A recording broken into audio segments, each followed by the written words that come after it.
Jahin, welcome to Ultrahabits, man. It's great to have you on the show this evening. Thanks for having me. It's a pleasure to spend my afternoon Wednesday speaking with you, mate. Yeah, you obviously don't have kids because around this hour it starts to get a bit funny, right? Like if I try to do this podcast at 5 o'clock, my daughter will be walking through the studio door, kicking at the door, yelling, screaming. So you still got some flexibility in your day, and we were talking about that earlier. You're working a lot, aren't you? Yeah, I mean, I don't know how I would be able to maintain my lifestyle if I had kids at this point. So let's not even touch upon that topic just yet. Give me a few more years. But no, it has been busy, as we coined at our work, good busy. So we call it good busy, not busy where it's like I'm on my knees and I'm just like, I don't know what to do. It's more about things are happening, things are progressing, and it's fulfilling in that sense. How do you know if something's good busy? I think for me, good busy, at least the way I describe it, and it might get a bit philosophical just to start off with, but I'm not a big fan of happiness. I don't believe happiness is the end goal. I think happiness, for example, I could grab a Cadbury chocolate, have happiness for about 15 seconds, and then I'll be like, this fleeting emotion's gone. I need to get to the gym. That was too many calories. For me, good busy is about fulfillment. It's about how I can wake up this morning, do a lot of work, feel exhausted, but once I leave my laptop, I can feel fulfilled. Like I actually made impact. I actually did something that mattered to my team, my people, and also just the collective general community. So that for me is good busy, where I feel fulfilled and feel like my decisions made an impact. Yeah, that's a brilliant comment. And I think from someone so young, I think there's a lot of insight. I think that a lot of people, they make comments like, happiness is in every, but they don't truly believe it. They still pursue fun or this superficial happiness. But what you're talking about is meaning. And I often talk about a study that was done where a bunch of researchers hung out with parents, and none of the parents, particularly of young children, said it was fun, but they derived a lot of meaning from it. Like parenting's hard and it sucks a lot of the time, right? My daughter threw up on me last night. Today she was kicking me in the stomach because she didn't want me to change her nappy. Like that's not fun and it doesn't make you happy. But what makes you happy doesn't always give you meaning, right? And so the question is how did you get to a place where you started to get this level of wisdom? And that's what we're going to unpack today. So for those that don't know you, you're the co-founder and chief executive officer of the ASE Group. It's the largest youth innovation and entrepreneurial provider of the Australian School of Entrepreneurship. Impact is massive. 182,000 people have participated in your face-to-face and online education programs. 51% of your alumni are based in regional or remote rural Australia, which is massive. I mean, in a country which is so regional, for that area, those areas to have access is massive. And it's over, $2 million worth of income, revenue, grant funding, external investment has been made and generated by alumni. Like this is massive stuff. And your organization's not that old, right? Like we're talking about a couple of years, right? Or a year or two. Yeah, I mean, we've been officially up for about 2.5 years-ish, so still fairly new. What's the journey? I mean, I saw a post saying, you were saying something about to the effect that you had lost your job or you were in a job that sucked. You didn't really know what to do. Give us the story, man. Like, how did this thing get born? Yeah, absolutely. And I mean, I think whenever I talk about my story is mainly out of necessity rather than choice. So it wasn't something that I ever planned. It was more around what life threw at me. So my story, like I was born in Bangladesh, so first-gen migrant, moved to this country in 2003 with my immigrant parents. And so a lot of my early childhood followed a very typical migrant story of, growing up, trying to find a sense of belonging. I grew up in Western Sydney, so there was a lot of that side of the world in terms of identity, in terms of what do I actually want to do with my life. And so for me, my choices were always healthcare. Being South Asian, my parents drilled into me, you either do healthcare, medicine, engineering, or don't even think of calling us parents. And so Gladly, that's changed in terms of a narrative. That's not like a nurse. That's not like a nurse. That's like a doctor, right? Like a brain Just surgeon. marry you off really well to have good status, as they say. And so that was sort of my trajectory. I was like, okay, I'm going to do something healthcare related. I was very book smart, massive nerd, because that's what education was to me and our family. And so I was like, medicine takes 7 years. I can't study for 7 years. What's the alternative? And so I graduated high school and studied optometry, because I was like, 5 years, I'll get my bachelor's and master's. It's respectable, high income paying. Parents should be proud. And so I started that and actually moved to Canberra for university. Absolutely hated it. Life was miserable, to say the least. I think it's an incredible occupation, but for me, it was just boring. It was repetitive, it was meticulous, and I felt like what I wanted to do as a person was not being fulfilled. And so what I ended up doing was I started deviating a little bit. And so first year, second year university, I was like reaching out to different organizations in different industries, like, you know, in industries such as advocacy, in industries such as volunteering, charities, not-for-profits. And I was like, hey, I'm 18, I'm 19, I'm a first year university student. I don't have much experience, but can I volunteer my time and learn from you? That was it. Just genuinely being curious and fascinated to learn, because, again, I barely had any friends in Canberra when I first moved, because my entire community and network was in Sydney. And so I also wanted to make friends. And so I started doing that, started volunteering for a couple of years, just learning skills on how do people talk? Like, how do you network? What does it mean to grab a coffee with someone? Like, what do you ask there? And so those are the things I started doing. And I started, developing myself as an advocate, speaking on different panels about volunteering and the journey of being a young person. Really, really cared about that. Like, I'm a big, believer in representation. And so I really wanted to be that person. And then lockdown hit and life became very miserable, as it was for a lot of us. So I was just stuck at home and I was like, I was progressing so well. And now look what happened. I'm miserable. I'm helpless. And so that was a very difficult time, 2021. Made some very poor decisions in terms of, not believing myself, self-doubt. And then lockdown lifted in 2021. And I was just like to myself, what is one thing that I've always wanted to do? What is one thing that I've always wanted to do, but have always been afraid of? And for me, it was starting my own business. I love the idea of starting your own company. It's almost like your baby. You're building it from the ground up. I've always been fascinated by it, but I've always been afraid of it, because I was like, it's scary. I have no experience or an MBA or anything, but I was like, let me give it a shot. And so last year in April 2022, I started my first company called Breathe, which was an edtech social enterprise, all about teaching young people public speaking. So growing up, I never felt like I had a voice. I always felt a little disenfranchised, being a first-gen migrant. I felt like, what can I see myself actually, hustling and building, and public speaking education was that thing. And so I started that company. That company lasted for about 6 months. We worked with a bunch of epic people like Canva, McKinsey, Commonwealth Bank. And then 6 months later, that company got acquired by the ASC group. And then I was appointed the new CEO at the Australian School of Entrepreneurship. And now, I went from a one-man band to a team of about 38 staff members all across Australia in every state and territory. And so, as you can expect, it's been a massive learning curve. It's been a lot of adrenaline, a lot of excitement, a lot of mistakes. But more than anything, it's been a very non-linear pathway, to say the least. So that product, Breathe, was that a digital product, or was that a manual kind of application you were going to schools and stuff, or is it a mixture of both? Yeah, so it was definitely a mixture of both. So one part of it was educational programs, so delivering workshops, training around public speaking, so actually physically going into schools, councils, corporates, sports teams, and delivering that training.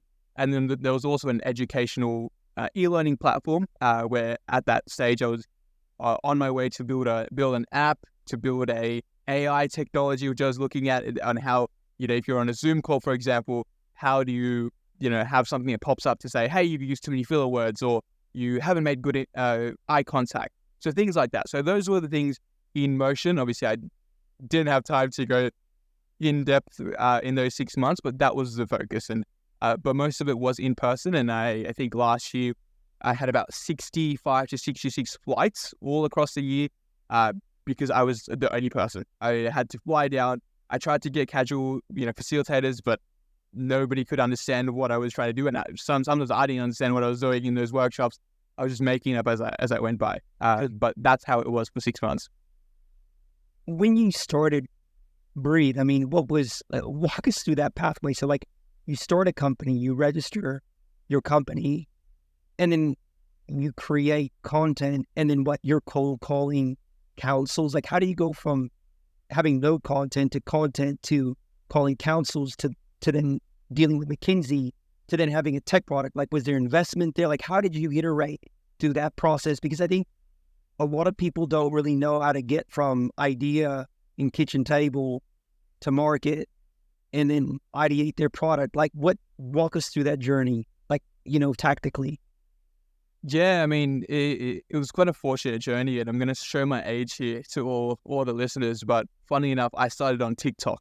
And so all I had in April was a logo, a website, and buy services. And so I was like, how do we get customers? Cold emailing doesn't seem to work currently because I've got nothing under my belt. I've just got me as a person. So how do I get customers to actually pay for my service, pay for this workshop? And so I was like, I need to create content. And so I thought YouTube would be a really cool opportunity. I've always watched YouTubers sell courses and stuff. That could be really cool. And then I realized YouTube videos take ages to edit and all these things. And I had no talent in any regard of creating YouTube videos. And so I was like, what's easier than that? While I was still studying optometry at the time. What's easier than that? So I was like, TikTok. At the time, TikTok was blowing up. Granted, it was mainly entertainment, a lot of dances, a lot of that good stuff. But I thought, what about educational content? What if I started creating my own niche of public speaking educational videos on TikTok and see if people actually want me to come down for workshops, training, programs, etc. And so I did that. I created a TikTok account all around. I think my handle was Public Speaker Life. So I kept it as general as possible. Didn't even include anything to do with Breathe. It was just public speaking content. And that's what I did every Sunday, spent about 1 hour every Sunday for 3 months. I created about 10 videos, each 7 to 10 second videos, all around things like how do I get over a stuttering? How do I get over the fear of stage fright? 3 strategies to do a TED talk, whatever it was, anything public speaking related. It was just my face, my voice, and some trending songs behind those videos. I'd say the first 10 to 20 videos reached a maximum of about 100 views, 200 views, which in TikTok terms is horrible. I should have quit. I should have literally deleted the app. But I was like, I'm having fun. This isn't too bad. And so I just continued. I continued doing that. And then I'd say about my 25th video, I went to bed one night, woke up the next morning, it went viral. It reached about 2.8 million views. I'd say quality-wise, it was probably my worst video. I wasn't even speaking in that video. But for some reason, it blew up. I think it was just, I just got lucky. I think I put a really nice trending song in the background. And that blew up. And obviously, when a video blows up, people become curious. They're like, okay, who's this person making public speaking content? And all my other videos that were at like 100 views or 300 views, that blew up as well. So one of the videos that was, barely surviving at 200 views hit 1.8 million views. And I was just like, this is insane. And so what I did was I put my email on my TikTok bio, and then people started reaching out from schools, universities, corporate, L&Ds, sports teams, random people where for me, I was just like, how are you on TikTok? I thought TikTok was for the younger generation. But then they all started reaching out and they're just like, hey, do you do corporate public speaking training or public speaking workshops? And I was just like, I don't, but I can. And that's where all the programs, workshops, that's where TikTok was, that's where Breathe was birthed. I was just like, I don't know what any of this is, but I'll design it because there's clearly demand for it. And the rest is history, as they say. That's incredible. So you had the courage to put yourself out there and then develop the kind of business model after understanding what was required. But also, I think it's a really interesting message, right? The world is noisy, and in many ways, social media has made it noisier, but you have a real tale of being able to leverage social media quite effectively, right? And I suppose if you never did that, this whole thing wouldn't have evolved, right? Yeah, absolutely. I think I'm a massive believer in the idea of personal branding being more important than just your resume and CV. I think we live in a generation now where it's great to have a CV, it's great to have a resume with all your experience and how it's formatted. But the reality is, every single person, before you hire someone, you'll always check their Instagram, you'll always check their LinkedIn, you'll always check their presence on Google, you'll Google search them.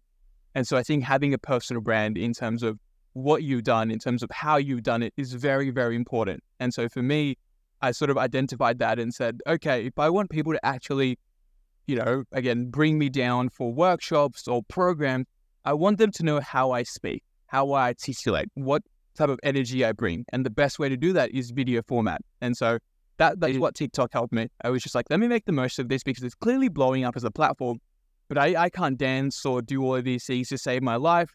Why not build my own niche of educational content? And to this very day, we still do public speaking workshops at the ASE, public speaking programs. That's not our specific niche. We do a bunch of other things, but it's still something that we do. And I always refer to my TikTok account as the platform for where it started. And so I think personal branding, who you are, how you communicate is very, very important, especially in business and entrepreneurship. Would you consider yourself someone that's naturally comfortable in speaking environments? I know that I've seen some stuff where you admitted you've had nerves, anxiety. Like, are you, because you come across as an extrovert, like you're very explosive in terms of your personality and you've got a lot of energy, which is great. I would, say without knowing better that you might be someone that is relatively comfortable in front of a camera, particularly if you have preparation. Is that assumption correct, or you have to fake this and kind of learn this and make it up as you've come along?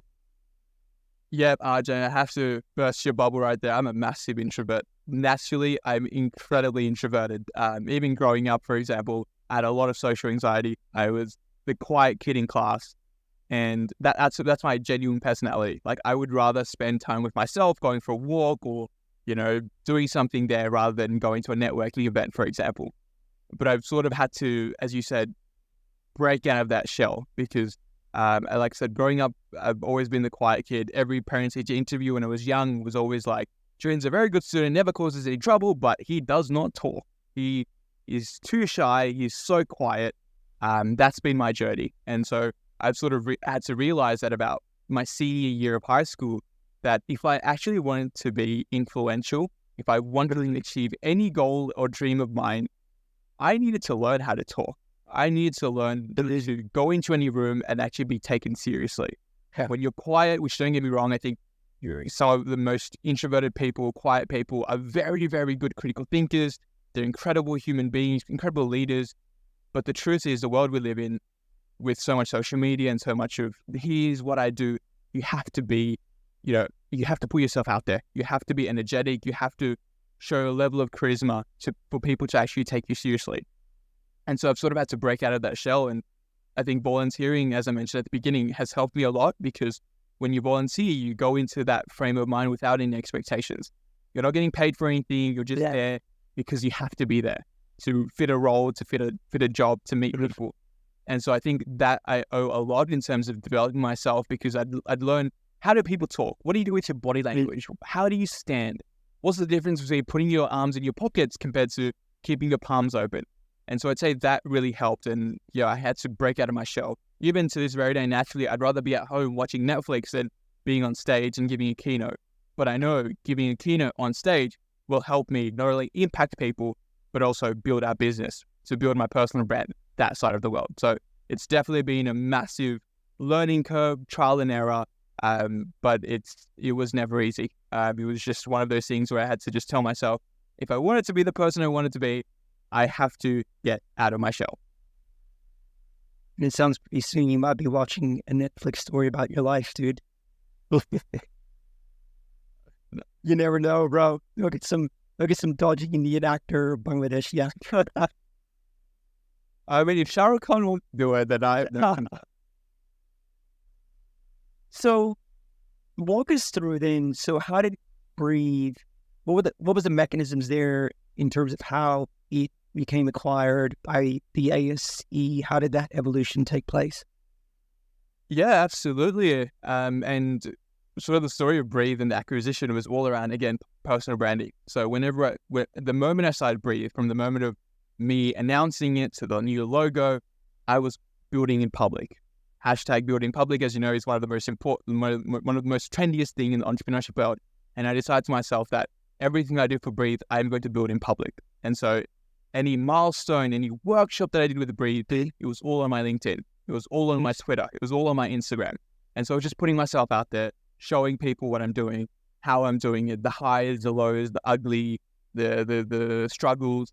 And so I was reaching out to different people. And then Taj Babari, who started the AAC group, is an extraordinary human being, started, his company at 14 years old.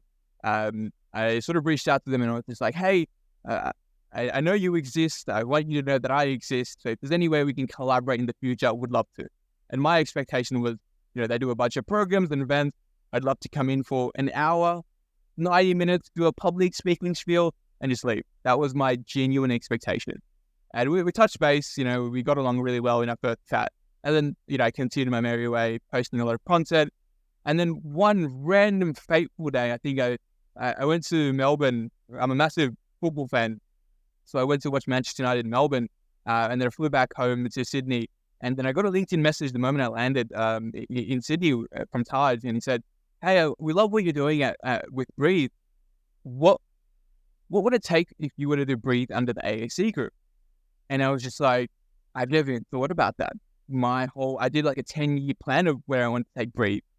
I didn't even thought about that. And so I went back home and I was just like doing a pros and cons list. So what would it mean for me to leave Breathe as a one-man band to actually having a team and support system and just extremely dedicated people? And the obvious answer was yes.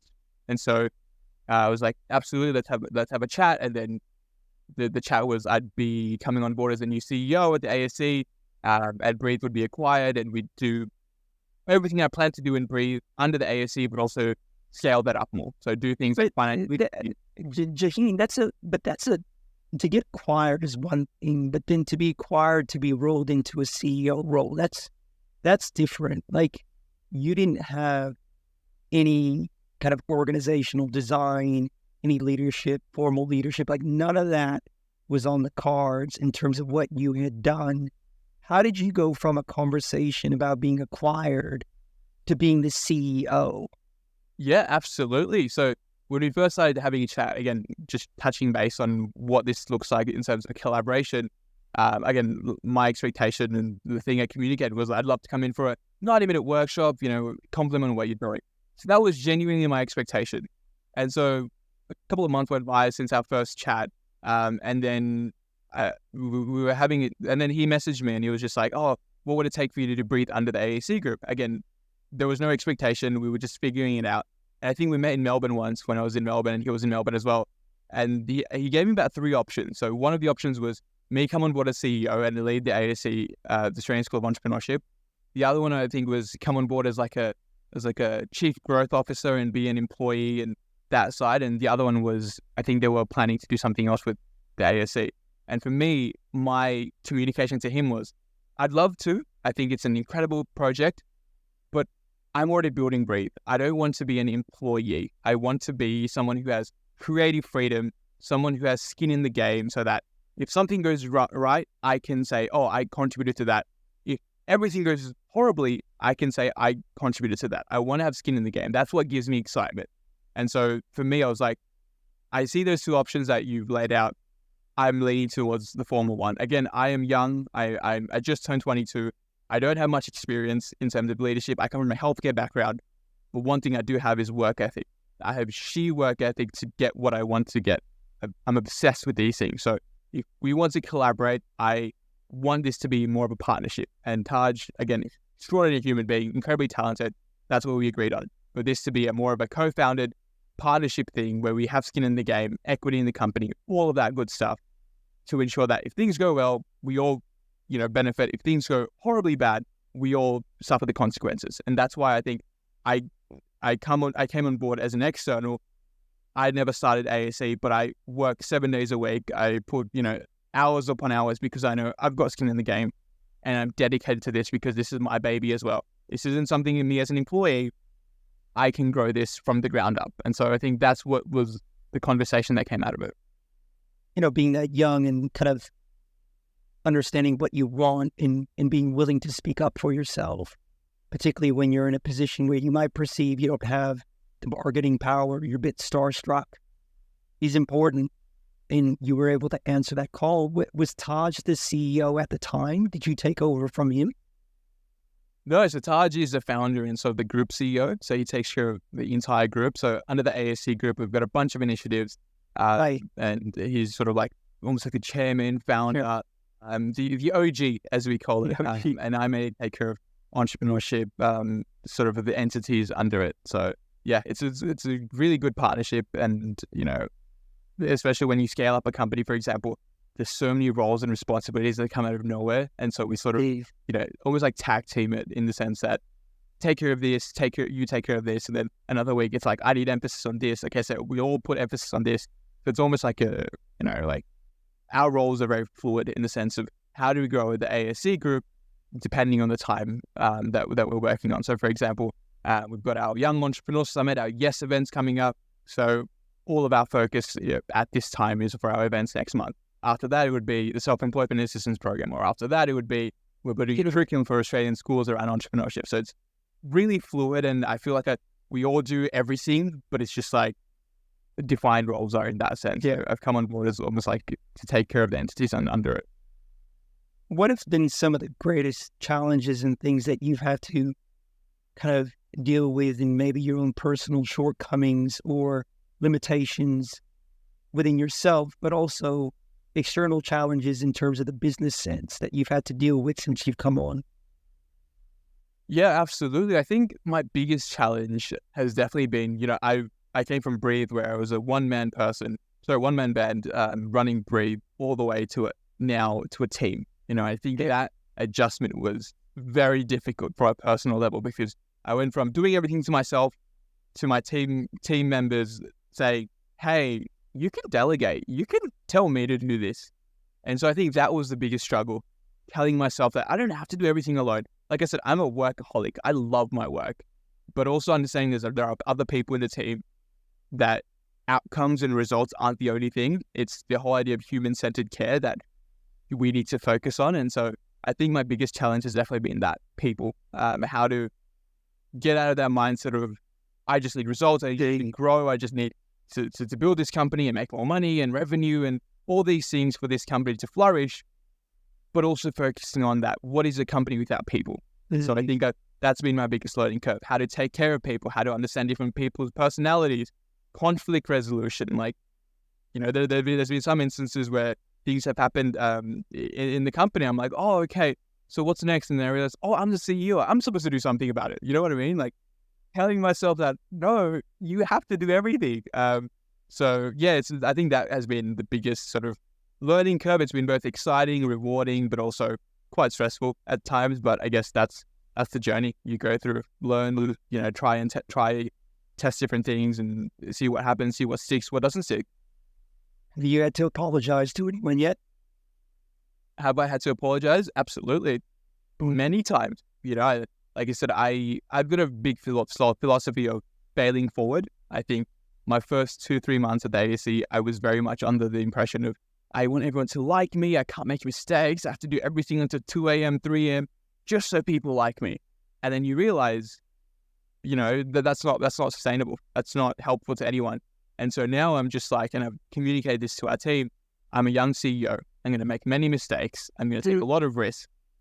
And so I will make mistakes, but as long as I can dedicate and commit and show to you that even when I do mistakes, I am willing to make that better. I'm willing to apologize. I'm willing to improve on that. Don't give up on me. And when I give up on myself and wanting to change, you can give up on me. You can, do whatever you want. But as long as I don't give up, I want you to gamble with me on a lot of these things. And so, for example, we recently just got investment from an ex-Shark Tank judge. We recently got a big government contract. And so at 22 of these are things that I'm just like, I've never even thought about this. I need to be, I should be in a dark corner checking people's eyes, So it's like that adjustment period has been a massive sort of, again, learning curve, but also things that I know in the long run will help me a lot. If I make big mistakes now, it'll help me, be more wiser in the future. How do you look after yourself, Jahin, with all this activity, man? How do I look after myself?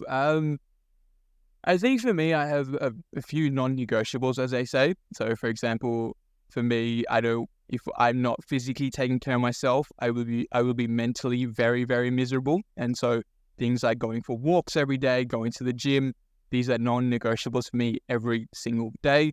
Other things like, putting boundaries. Again, when it comes to myself, I don't have many boundaries or self-care rituals in the sense of if I need to work until 2 a.m., I will work until 2 a.m. because I know the company depends on it.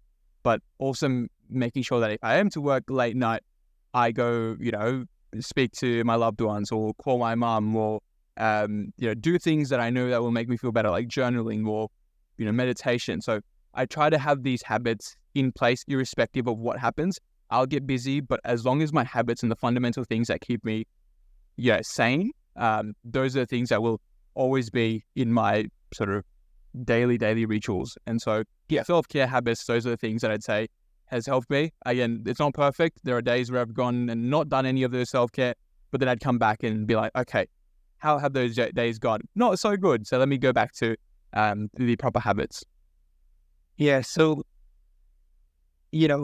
I think where you're at, particularly with the business, it's requiring you to kind of rev up, and in many ways, because what you love what you do so much, you're actually getting energy from it. And I think that there's times where, we all, particularly myself, I was raised by the hustle hard, the grind mentality, which I think we're starting to prove isn't necessarily the best. Whereas back in the day, sleep was for suckers, and all that stuff is changing. But I still believe that there's a time where you have to really go hard.